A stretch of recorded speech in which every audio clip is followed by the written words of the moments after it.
Welcome back to the program. I am Lei Min. Ladies and gentlemen, on September 23rd, Russian President Vladimir Putin announced that his country is ready to continue to comply with the limits of the New START nuclear arms control treaty for another year after the treaty officially expires on May 5, 2026, and at the same time called on the United States to respond.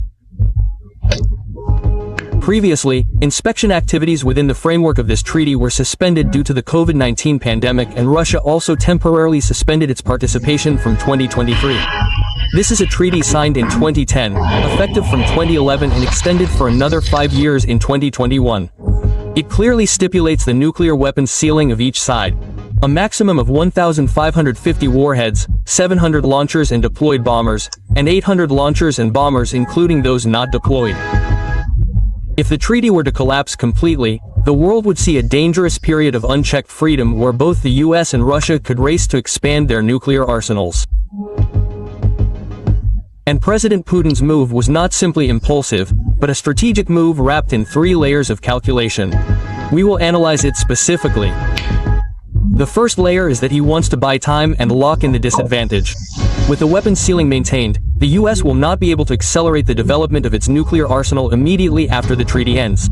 And this has created a strategic shock absorber for Russia, giving them more time to restructure the logistics industry, which is currently dominated by the war in Ukraine.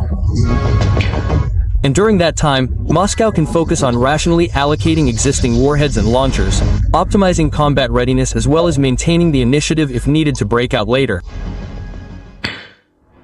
And the second layer is that Putin wants to create a bargaining position and trap the opponent. By Russia's proactive proposal to maintain limits, it can shift the narrative from the escalator to the restraint side, which wants stability. And this both appeases some international opinion and divides the West between those who prioritize arms control and those who want to continue to increase pressure on Russia. At the same time, it also forces the US to consider sitting at the negotiating table where Moscow can seek to trade other benefits. From selective data transparency to pressure to prevent new Western weapons systems. A year extension is enough to drag the issue to a time when Washington is busy with domestic political priorities and gives Russia an advantage in tempo. The third layer is nuclear de-escalation and building an image of responsibility. By sending a message of restraint, Russia reduces its image costs in the context of the current prolonged war. Every % of improved international trust is valuable in trade diplomacy and cooperation with intermediary partners. If the United States reacts too quickly and rejects this, Russia will easily push the responsibility to push the ball to Washington with the message that we want stability, but the United States is the one who does not want it.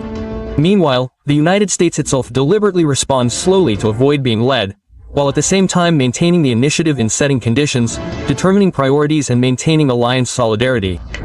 For Washington, this delay is not passive but a form of flexible defense. And so far, Washington has not responded to President Putin's proposal. At the same time, the media reported that North Korean leader Kim Jong-un also sent a signal to open negotiations with the United States, but with the condition that the United States must give up the demand for denuclearization. In other words, Pyongyang wants Washington to accept living with a nuclear-armed North Korea in exchange for other concessions. And when we combine these two signals, link these two stories together, we see that it is forming a conditional cooling axis revolving around the United States. In Europe, Russia proposed to keep the nuclear ceiling by maintaining New START for another year to delay escalation and gain public opinion. Meanwhile, in Northeast Asia, North Korea opened the door to conditional negotiations, essentially raising the price at the nuclear negotiation table. Both of these moves have simultaneously eased the nuclear tension in the international media, but at the same time, it also put the United States in a difficult position. That is, if they accept an unverified freeze, their reputation will be questioned. And if they demand higher standards, the negotiation process will be deadlocked. And this is a difficult position for the United States. We know that Russia needs more time to strengthen its defense industry and its position in Ukraine. Meanwhile, North Korea wants to maintain its nuclear production and testing pace without having to face new sanctions. And both countries are taking advantage of this silence to optimize their internal strength from restructuring warheads, increasing the ability to activate when needed to opening more political bargaining space. Therefore, it is not by chance that Russia and North Korea have proposed to actively negotiate with the US. Moscow has opened a beautiful way out for the US in the strategic nuclear dossier, while Pyongyang has left open a door for negotiations in Northeast Asia. And it is clear that both Russia and North Korea are putting into the hands of the US the key to unlocking the most tense and headache-inducing international issues for the US at present. That is the war in Ukraine and the issue of denuclearization on the Korean Peninsula. These are priorities on the US agenda, whether it is during the Democratic or Republican presidency. And these two branches of cooperation between Russia and North Korea can be distributed and secretly coordinated in diplomacy. That means if the United States wants stability at this point, it should not be aggressive and tied in at that point. But we should remember that Russia and North Korea are strategic allies. North Korea even sent tens of thousands of soldiers to Russia to protect sea when Russia was attacked by Ukraine. So we see that Russia and North Korea are having such a coordination to force the United States to make concessions at both ends. Chairman Kim Jong-un publicly emphasized his willingness to talk if the US dropped the demand for denuclearization. But that is a difficult topic for Washington, a problem that is not easy to solve, especially in the context of public opinion recognizing the possibility of resuming high-level contact between Mr. Trump and Mr. Kim. In addition, Mr. Kim's closer relationship with China has made Pyongyang confident in raising the price as having a strategic umbrella. We saw that recently on Tiananmen Square on March 3rd, the three leaders Kim Jong-un, Xi Jinping and Putin walked together, and it showed that China is the catalyst that binds the Russia-China-North Korea-Iran alliance. An alliance that is considered to be against the United States, against the West. And it is these developments that make the US have to consider very carefully. In Northeast Asia, they need a consensus with South Korea and Japan. And in Europe, they have to maintain NATO as well as gain support from Europe. Therefore, like with the proposal from Russia, the US also reacted slowly to the proposal from North Korea. But not because they lack options, but because they want to avoid being led by the nose, while maintaining the standard of verification and preserving the common threat of the alliance. Another problem is that in recent days, the international media has also reported on Russia being accused of violating NATO airspace.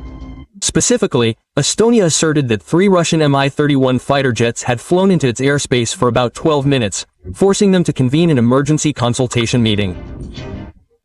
Poland and the UK warned that if there were any obvious violations in the future, they would be ready to shoot down Russian aircraft. Moscow immediately denied the accusation that the Baltic countries were making up stories to inflate tensions. And this incident is currently being discussed at the United Nations Security Council. Previously, there was a story that a Russian UAV had crashed on the roof of a Polish person's house, and NATO's eastern flank is now unstable. As the war in Ukraine heats up, NATO's eastern flank is also spreading heat. And we see this as an inevitable consequence. Legally, this is the key point. It is the NATO treaty that stipulates Article 5 of collective defense. It is only activated when the Allies agree that it is a real armed attack. As for the short, ambiguous intrusions like this one, they usually only lead to Article 4 consultations, which are not enough to trigger Article 5. Obviously, Russia did not attack these countries, but their planes only flew into their airspace for a short period of time and then returned for a very short period of time, about 10 minutes or so. So NATO cannot react too strongly. But the most notable thing is the reaction of President Donald Trump. He declared that the US will defend Poland and the semi-autonomous countries if Russia continues to climb straight. This is a conditional Jan commitment. It is not a promise of immediate retaliation. When asked about the incident of the 3 MiG-31 fighters, Mr. Trump only warned that there could be big trouble but avoided making immediate escalatory statements. On the diplomatic front, the U.S. ambassador to the United Nations, Mike W., also emphasized the commitment to protect every inch of NATO land in the council meeting and tried to deter but still framed it in a defensive position. They would not actively attack Russia. In other words, the US sent a dual message, both reassuring allies and warning Russia, but also not adding fuel to the fire to turn the incident into a direct confrontation between NATO and Russia. It can be seen that this is a strategic sobriety of the Trump administration. If viewed through the lens of strategic planning, there are many reasonable reasons for Washington to choose restraint instead of escalation. If it were under a Democratic president, for example, Mr. Biden, the story would probably be blown out of proportion. A small matter could be blown out of proportion, but now, in the Trump 2.0 administration, Mr. Trump still chooses a softer way to solve the problem.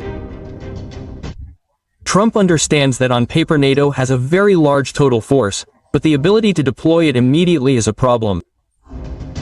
The alliance is short of ammunition, its medium and long-range air defense capabilities are limited, its repair and resupply capabilities are stretched, and the political factors for full mobilization are not yet ready. These gaps will take 1 to 3 years to overcome, and if the situation is pushed to the brink of total war, the price they will have to pay is terrible casualties. Not to mention the risk of stumbling into the tactical nuclear escalation ladder here. This area brings risks far beyond the immediate benefits. That is why any collision between NATO and Russia in the Baltic region is on the verge of danger. Just one miscalculation can drag the entire alliance into a spiral of nuclear confrontation. And that is why Trump has chosen a conditional threat rather than inciting immediate retaliation. It is a strategy to maintain strength while preventing Russia from pushing the situation out of control. And there is one point that needs to be emphasized. The Kaliningrad-Baltic region was built by Russia into a dense anti-access, anti-intrusion belt with air defense systems, anti-ship missiles as well as the densest electronic warfare in Europe. And many people call this Kaliningrad region Russia's unsinkable aircraft carrier. It is located in the heart of Europe, so if you look at the map, you will see the extremely special geographical position of Kaliningrad. It is like a fortress in the heart of Europe and it threatens the semi-regional countries. And any idea of sending troops to attack this region requires a huge price to pay, and it also depends on air superiority. Something that Europe cannot guarantee in the short term. Therefore, NATO's Article 5 is never an automatic trigger. It always requires broad political consensus, and if the statements become too hard, the risk of internal division in Europe will also increase. Especially in the context of escalating socio-economic costs because of the war in Ukraine. Therefore, despite the heated statements to hawkish politicians in Europe, President Trump still chooses to act with careful calculation. He is avoiding being drawn into political smokescreens that could accidentally trigger a direct conflict between NATO and Russia, which may benefit many but will not benefit the majority. Instead, the Trump administration is focusing on sustained blows, rapidly increasing the production of artillery, anti-aircraft ammunition, long-range missiles, or strengthening the capacity for maintenance, repair, and logistics accumulation. And this is the way to change the balance of threat within just 1 to 2 years, instead of burning money and weapons on an immediate clash. That means the tactic that Trump is pursuing is to détente, but still prepare for the risk of war at any time. And that is really a tactic that we at least see as reasonable at this time. Many people say that the Trump administration is cowardly and often appeases Russia. But we see that behind all the criticism, Mr. Trump is said to be the one who is handling the US-Russia relationship more skillfully than his predecessors, especially Biden. At the same time, Washington is not showing any gentleness. They are tightening the core technology veins from microelectronics, photovoltaics, precision machine tools to component logistics and financial services. Things that Moscow finds very difficult to replace. This is a silent but effective attack. It slows down Russia's military modernization much more strongly than a few symbolic military attacks. Instead of escalating the war of words, the US is focusing on verifiable transparency, publishing radar data, commercial satellite images, and tracking flight paths to expose the times when Russia is overstepping its red flag without having to consider shooting down planes. This is a deterrent with evidence and legality, making it difficult for Moscow to refute on the information front. At the same time, Washington also ties military threats to the goal of increasing GDP, increasing defense, and increasing the proportion of defense spending in GDP. And they do that through long-term production contracts for the defense industry. And when real capacity is built like that, tough statements will have weight and will force Putin to be wary without having to fire a shot. Besides, the US is also providing selective support to increase Russia's operating costs, targeting the weakest points at low cost instead of pushing NATO and Russia into a direct front. And this is the strategy that prioritizes cost-effectiveness in areas where the US has a superior advantage. In short, the current reasonable strategic priority is to avoid direct collisions with NATO. Russia invests in long-term, sustainable strength and chooses the battlefield where the ratio of effectiveness to cost is higher. For example, the defense industry or information technology, cyberspace and proxy forces. That is the essence of strategic sobriety. We need a strong enough deterrent to prevent Russia from going beyond the red list but also restrained enough to not be dragged up the dangerous ladder of nuclear escalation. In fact, the US under Trump still considers China as the central opponent. Therefore, just by looking at how Washington handles issues related to Russia and NATO, we can clearly understand the overall strategy, not letting Russia drag the US into a war of attrition to keep resources focused on the long-term competition with Beijing, as the top opponent that Mr. Trump has already confirmed. Here we also have a few things to clarify with each other. That is, there are some comments from the audience that also think that we follow the US to oppose China. In reality, what is it like? Is it like that or not? We would like to say a few words to you. In reality, we do not follow the US as a political faction, but we follow the universal values of freedom, rule of law, and human dignity that are recognized by the US Constitution and many civilizations that they have worked hard to build over the centuries. We can absolutely support one US president and not support another, and we can criticize China while still respecting the Chinese people. As you know, the US is not a single bloc. They are a federation of many states. Then there's the US Constitution as a covenant to protect individual freedom and constitutional order. There are pluralistic civil societies, free presses, and periods of fierce self-criticism. And there are also partisan governments with policies that are sometimes right and sometimes wrong.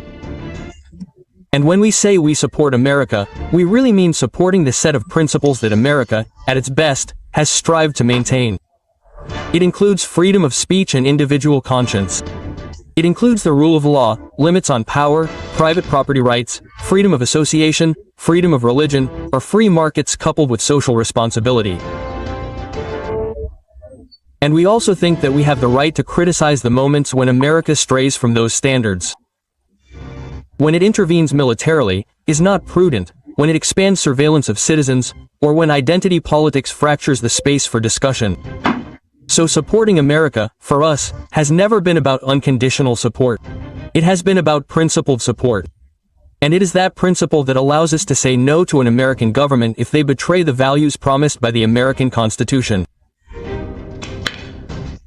In many videos, we also express a clear view that we do not support the policies of Obama or Biden. Of course, it is different from being anti-American.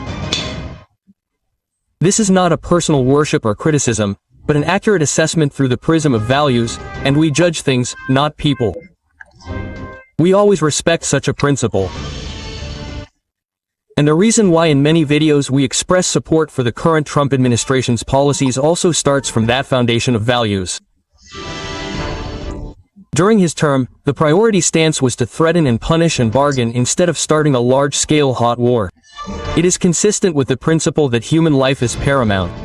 And we see that in the Trump administration and see that it is consistent with our principles. Protecting interests does not mean exporting war. Limiting military intervention is a way to preserve lives and resources. Free speech argues against and counters the culture of silencing. While imperfect, Mr. Trump is acting as the antithesis to current trends of censorship such as boycotts and the imposition of a so-called uniform thinking on social media. For us, dissenting voices, even those with thorny edges, are a safety valve of an open society.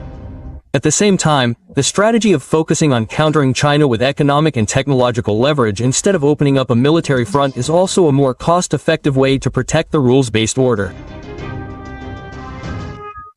Through this lens, with the Obama or Biden administration, or any far-left politician leading the United States, the legacy of military intervention and regime change, especially stories in the Middle East or North Africa, has left gaps in power, humanity, and the circulation of violence.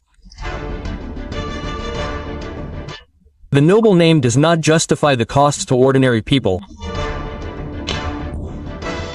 In recent years, the confusion between fighting hate and restricting free expression, between protecting vulnerable groups and defining all debate, has stifled dialogue.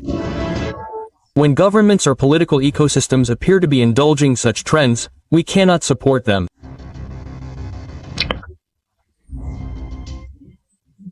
Not to mention that there are politicians who say they support universal values, but maintain key supply chain dependencies that are not decisive and with controllable data technology practices that make the value commitment weak.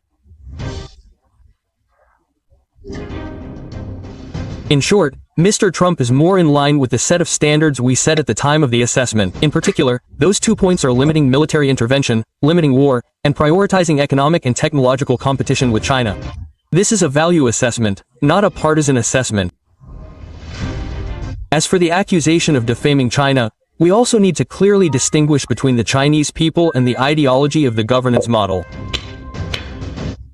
We are not against the Chinese people and respect a great nation with a 5,000-year-old culture, a dynamic society with many honest, creative, and hardworking people. And what we criticize is the ideology and governance model that their rulers are spreading, even to the outside. It is a combination of a totalitarian government mechanism through digital technology, too much government power and the state's right to deeply intervene, especially in power diplomacy with interests. We have said to each other many times that the bigger the government, the greater the government's power, the more the citizens' rights are suffocated.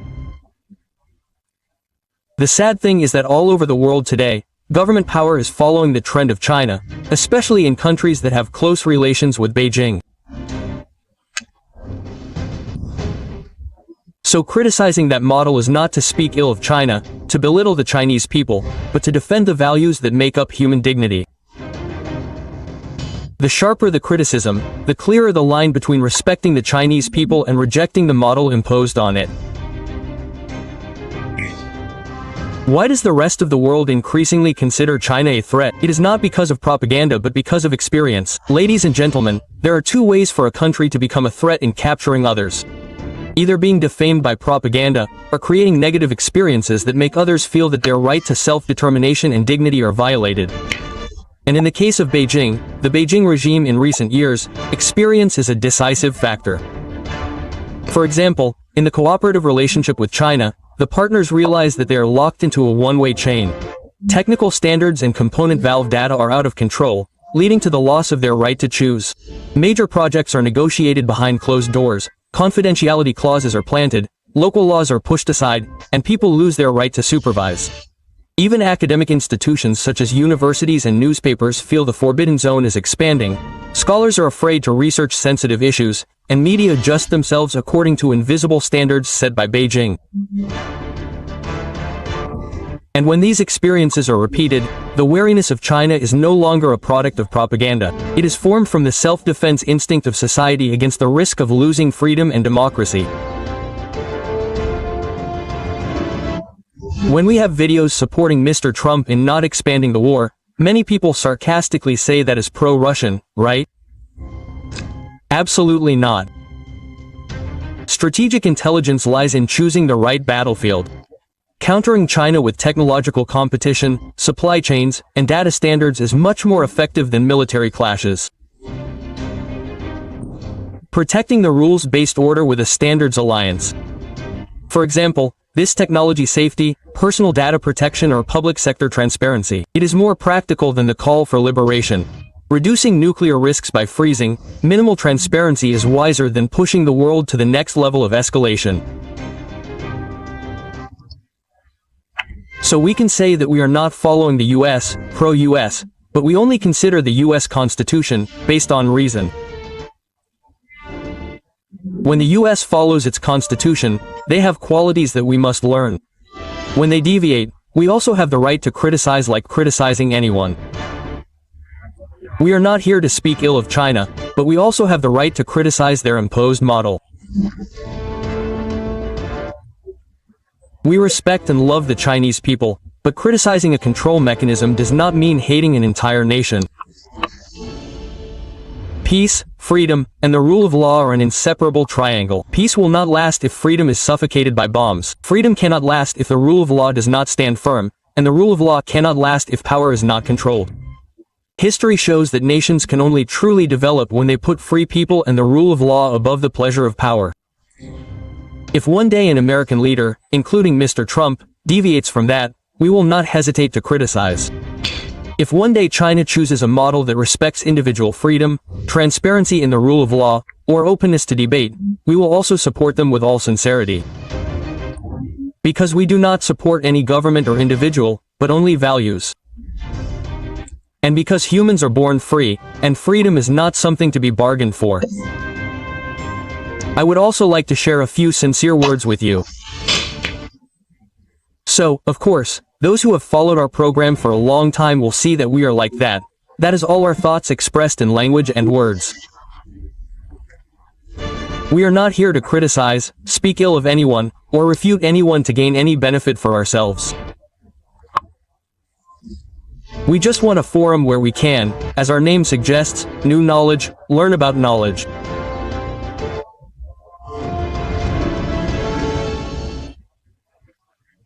And that inevitably involves having this or that subjective point of view, inevitably involving even certain emotions.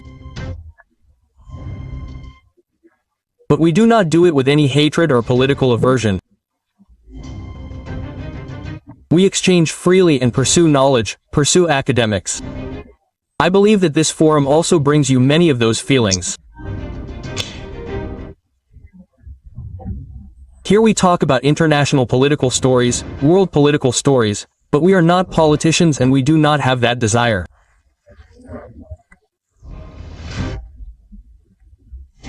We only have one wish, which is to create an academic space where we can all contemplate, share and express our understanding and knowledge. That's all for a small wish. Here, today's program will be paused. Goodbye and see you again in the next videos.